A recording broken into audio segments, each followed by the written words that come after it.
Imagine, irmão, você que descobriu hoje que possui algo mais valioso do que todo o dinheiro do mundo. Algo que ninguém pode roubar de você, que não envelhece com o tempo, que determina completamente o seu futuro. Não apenas os próximos anos, mas a eternidade inteira. Você cuidaria bem disso, tenho certeza. Pois bem, essa riqueza, ela na verdade existe. E você já possui ela, se chama alma. O problema é que nós vivemos em uma cultura obcecada pelo que é visível. O corpo perfeito, a conta bancária robusta, casa bonita, carreira de sucesso. A gente gasta muitas vezes fortuna cuidando da aparência e da nossa saúde física, mas a gente negligencia muitas vezes aquilo que nós somos de verdade por dentro. Nós vamos ao médico quando o corpo adoece, ao psicólogo quando a mente sofre, mas nós nos esquecemos que existe uma dimensão ainda mais profunda, que é a alma, a parte invisível, a parte eterna que nos torna verdadeiros humanos. Jesus, ele fez a pergunta mais importante que alguém pode ouvir na vida: que aproveitaria o homem ganhar o mundo inteiro e perder a sua alma? Está lá em Marcos capítulo 8, versículo 36. Pense nisso, irmão. Você pode conquistar tudo: fama, riqueza, poder, prazer, mas se perder a sua alma, você perdeu tudo. Por outro lado, você pode ter pouco neste mundo, mas se a sua alma está segura em Deus, você é eternamente rico. Hoje nós vamos mergulhar nessa lição de número 5, né? A lição que fala sobre a alma, a natureza imaterial do ser humano. É um tema que a nossa geração esqueceu, mas que a Bíblia considera como fundamental, irmão. A natureza imaterial do ser humano. Nós vamos aprender o que é a alma, porque ela é imortal e principalmente como cuidar dela enquanto ainda há tempo, porque o corpo morre, mas a alma, ela continua. E onde ela passará a eternidade depende exatamente das escolhas que você e eu fazemos agora, neste exato momento. Se prepare o seu coração, porque o que você está prestes a descobrir hoje pode mudar completamente a forma como você vive e como você se prepara para o que vem depois da morte. Paz do Senhor, meu irmão. Esse é o canal Espaço EBD e essa é a aula de número 5, a alma, a natureza imaterial do ser humano. O ponto 1 dessa lição maravilhosa nos fala sobre os atributos da alma, né? Quando nós olhamos para o ser humano, é muito fácil nós nos limitarmos ao que nós vemos, o corpo físico, a aparência externa,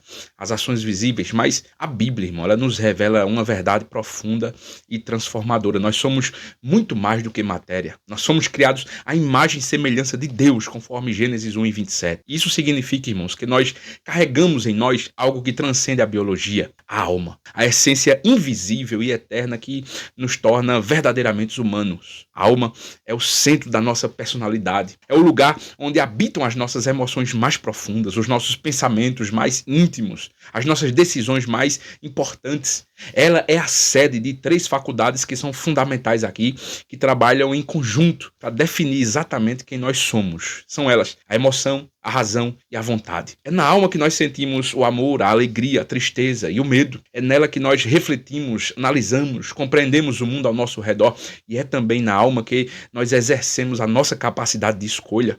Nós decidimos entre o bem e o mal, entre seguir a Deus e se afastar dele. A Escritura, ela nos mostra com clareza essa realidade, irmãos. Nos Salmos, por exemplo, nós vemos Davi dialogando com a sua própria alma, reconhecendo naquele momento as suas aflições, buscando de fato o refrigério em Deus. Ele diz: por que está abatido a minha alma? Por que te perturba dentro de mim? Espera em Deus, pois ainda o louvarei. Ele é o meu auxílio e Deus meu. Está lá no Salmo 42, verso 5. Esse versículo, irmão, revela algo extraordinário. A alma não é apenas uma parte passiva do nosso ser. Na verdade, é uma dimensão consciente, capaz de sentir angústia, capaz de questionar, de buscar esperança. Em outro momento, Davi, ele expressa, por exemplo, o desejo profundo da alma humana, dizendo assim: a minha alma tem sede de ti, do Deus vivo. Está no mesmo Salmo 42 e verso 2. Essa sede não é física, é uma sede espiritual. É a alma que anseia por comunhão com o Criador, que se sente vazia quando está distante dele e completa quando está na presença de Deus. Jesus confirmou essa verdade quando ele disse assim: olha, nem só de pão viverá o homem, mas de toda palavra que procede da boca de Deus. Está lá em Mateus capítulo 4, versículo 4. O corpo, irmão, ele precisa de alimento físico, mas a alma, ela precisa de um alimento que é espiritual. A alma também funciona como uma ponte entre 2 realidades. É por meio do Espírito que ela se conecta com Deus, permitindo que nós tenhamos comunhão com o divino e que nós ouçamos a voz de Deus, experimentemos a presença dele. mas é por meio do corpo que ela interage com o mundo físico, permitindo que expressemos os nossos sentimentos, comuniquemos os nossos pensamentos, realizemos nossas escolhas. O apóstolo Paulo, ele descreve essa complexidade quando ele diz assim: o mesmo Deus de paz vos santifique em tudo, e o vosso espírito, alma e corpo sejam conservados, íntegros e irrepreensíveis na vinda do nosso Senhor e Salvador Jesus Cristo. Paulo diz isso lá na carta de Tessalonicenses, primeira carta, capítulo 5, versículo 23. Espírito, alma e corpo são distintos, mas eles trabalham juntos para formar essa totalidade do ser humano. O grande problema surge, irmão, exatamente quando a alma ela se afasta de Deus. Quando isso acontece, ela adoece. E os sintomas são muito evidentes, sabe? São ansiedades descontroladas, um vazio existencial, pensamentos destrutivos, são decisões tolas que muitas vezes nós tomamos, são sentimentos que nos escravizam. O profeta Jeremias alertou dizendo assim: olha, enganoso é o coração mais do que todas as coisas e desesperadamente corrupto, quem o conhecerá? Uma alma desconectada da fonte da vida, irmão, se torna vulnerável ao engano, sabe? À autodestruição e ao pecado. Por outro lado, quando a alma se volta para Deus, ela encontra de fato sentido, encontra propósito, encontra restauração. Jesus, ele fez um convite e esse convite foi o mais importante da história. O mestre disse assim: vinde a mim, todos os que estáis cansados, sobrecarregados, e eu vos aliviarei. Tomai sobre vós o meu jugo e aprendei de mim, que sou manso e humilde de coração. Observe, irmão. Jesus diz assim: e achareis descanso para a vossa alma. Está lá no capítulo 11 de Mateus, versículo 28 e 29. Perceba uma coisa, irmão. O descanso não é apenas para o corpo, é para a alma também. É ali na dimensão invisível do nosso ser que nós encontramos a verdadeira paz. Então, reconhecer a existência e a importância da alma é justamente o primeiro passo para uma vida cristã mais equilibrada. Nós não somos apenas animais racionais, irmãos. Muito menos somente máquinas biológicas programadas. Não. Nós somos pessoas criadas à imagem de Deus, dotadas de uma consciência, de liberdade, de responsabilidade moral. E é justamente essa realidade que nos torna dignos de salvação, capazes de eternidade, sabe? Cuidar da alma não é opcional, irmão. É essencial para quem deseja hoje viver plenamente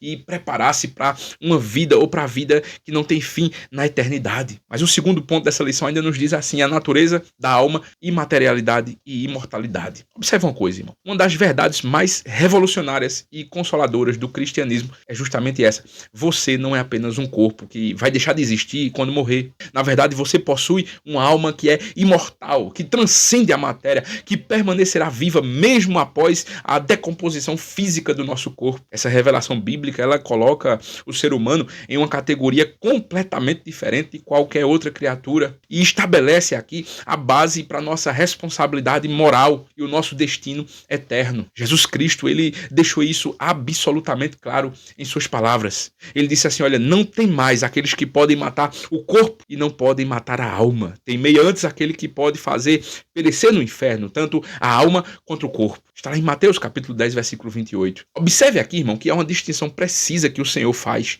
O corpo pode ser destruído, mas a alma não pode ser aniquilada por mãos humanas. Ela pertence a uma dimensão diferente, uma dimensão imaterial, uma dimensão eterna. Então, enquanto o corpo ele é tangível, visível e sujeito à decomposição, a alma ela é invisível, intangível, indestrutível pela morte física. Essa natureza imaterial da alma, irmão, aparece em diversos textos bíblicos. Quando Estevão, por exemplo, estava sendo apedrejado até a morte, ele orou dizendo assim: Senhor, recebe o meu espírito. O seu corpo estava sendo destruído, mas ele sabia que a sua essência pessoal, a sua alma, o seu espírito continuaria existindo e seria recebido por Cristo. Da mesma forma, o apóstolo Paulo, ele declarou com uma convicção profunda, dizendo assim: olha, preferimos estar ausentes do corpo e presentes com o Senhor. Ele diz isso lá na segunda carta aos Coríntios. Paulo, ele entendia, irmão, que a morte física é apenas uma transição, não é o fim da história.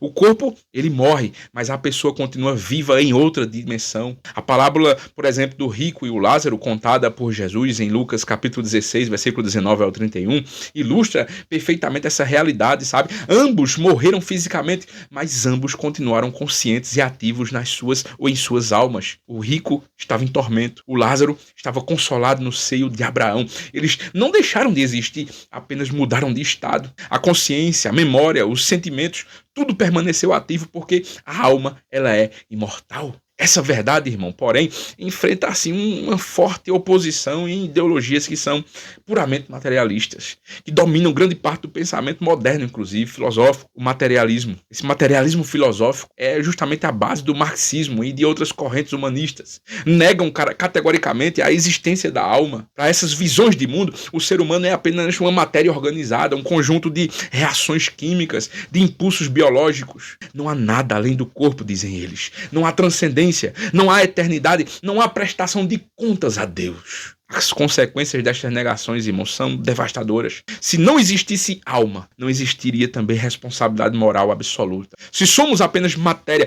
os nossos atos são produtos de condicionamentos sociais e biológicos. Não há pecado real, não há necessidade de arrependimento, não há salvação a buscar. O foco muda completamente. Em vez de transformação espiritual, o foco seria buscar-se apenas mudança social, ou talvez econômica. O problema não está no coração humano, irmão, mas nas estruturas externas. Infelizmente, algumas vertentes teológicas até abraçaram essas cosmovisões materialistas, distorcidas da realidade, mesmo tentando revesti-la, sabe, como se fosse uma linguagem cristã, mas não é. Certas interpretações da teologia da libertação, por exemplo, ou da teologia da missão integral, elas reproduzem a redenção cristã como se fosse um projeto político-social. A salvação passou a significar uma libertação da opressão econômica. O reino de Deus foi confundido com uma justiça social terrena, embora a Bíblia certamente nos chame a uma compaixão e à justiça, né?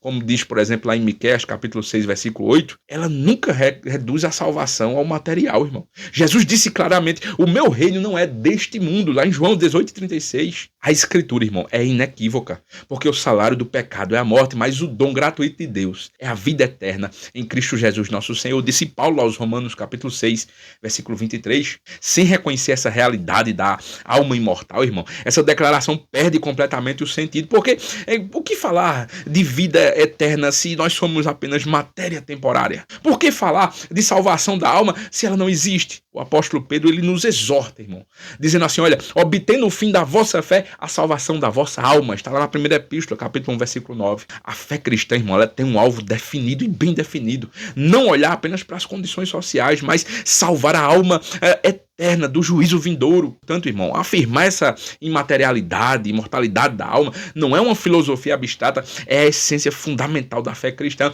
É o que dá peso às nossas escolhas. É o que dá urgência à pregação do evangelho. É o que dá esperança diante da morte, como Paulo escreveu. Porque para mim, o viver é Cristo e o morrer é lucro. Filipenses 1:21. Somente quem crê na imortalidade da alma pode fazer essa afirmação. A morte não é o fim, a morte é só uma passagem. E essa passagem nos leva a uma presença eterna de Deus, ou para um afastamento eterno dele também. É por isso, irmão, que cuidar da alma é a prioridade máxima da nossa vida. O ponto 3 da lição ainda nos diz assim: a alma renovada e submissa a Deus.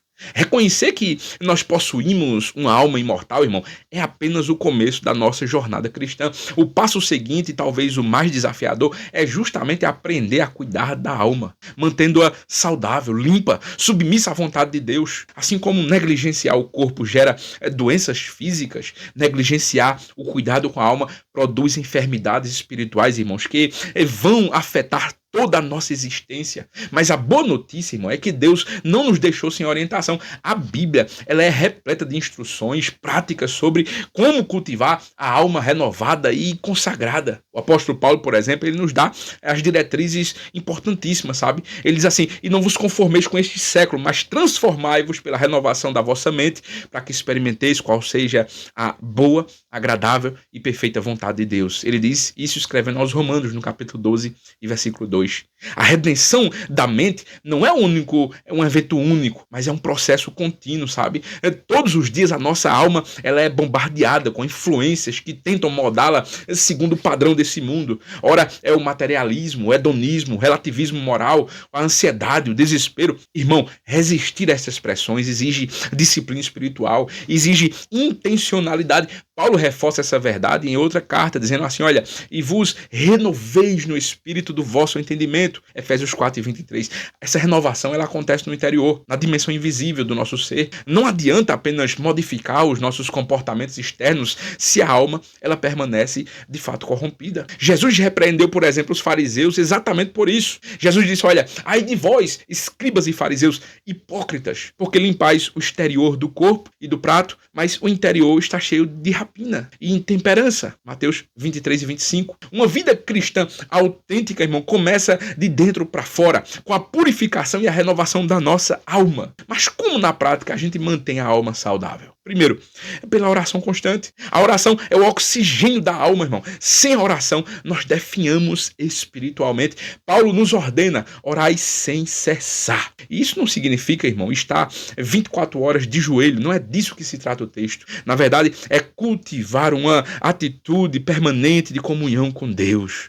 É reconhecer a nossa dependência dele em cada momento do nosso dia. Quando a alma ela se conecta a Deus através da oração, ela encontra força para resistir às tentações. Ela encontra paz em meio às adversidades. Segundo, é pela pureza dos pensamentos. A batalha espiritual mais intensa, irmão, ela acontece exatamente na nossa mente. Paulo sabia disso quando ele escreveu, dizendo assim, olha, destruindo os conselhos de toda altivez que se levanta contra o conhecimento de Deus e levando cativo todo o pensamento à obediência de Cristo. Segundo aos Coríntios 10:5. Na nossa mente, irmão, é justamente onde acontece uma batalha. Ela é constantemente invadida por pensamentos impuros, dúvidas, ressentimentos, fantasias pecaminosas, preocupações desnecessárias. Nós precisamos aprender, irmão, a identificar esses invasores e rejeitá-los. E fazer isso conscientemente. Substituir esses pensamentos por verdades de Deus. O salmista ele declarou dizendo assim, olha, escondi a tua palavra no meu coração para eu não pecar contra ti. Está lá no Salmo 119. A palavra de Deus é justamente o antídoto contra a poluição mental. Terceiro, pelos hábitos santos. Santidade, irmão, não é perfeição instantânea, mas é prática diária de escolhas que agradam a Deus. Pedro nos exortou dizendo assim, olha, mas como é santo aquele que vos chamou, sede vós também santos em todo o vosso procedimento, porque está escrito, sede santos, porque eu sou santo. Isso inclui, irmão, disciplinar os nossos desejos, controlar as nossas emoções, alinhar as nossas decisões com os princípios bíblicos. Uma alma submissa, irmão, a Deus, não vive segundo os seus próprios caprichos, mas vive segundo a vontade do Senhor. A ansiedade ela é uma das grandes ameaças à saúde da alma. Nós vivemos em uma época de preocupação crônica, onde as pessoas consomem as suas forças mentais e emocionais com coisas que não podem controlar. Mas Jesus nos oferece um remédio, irmão.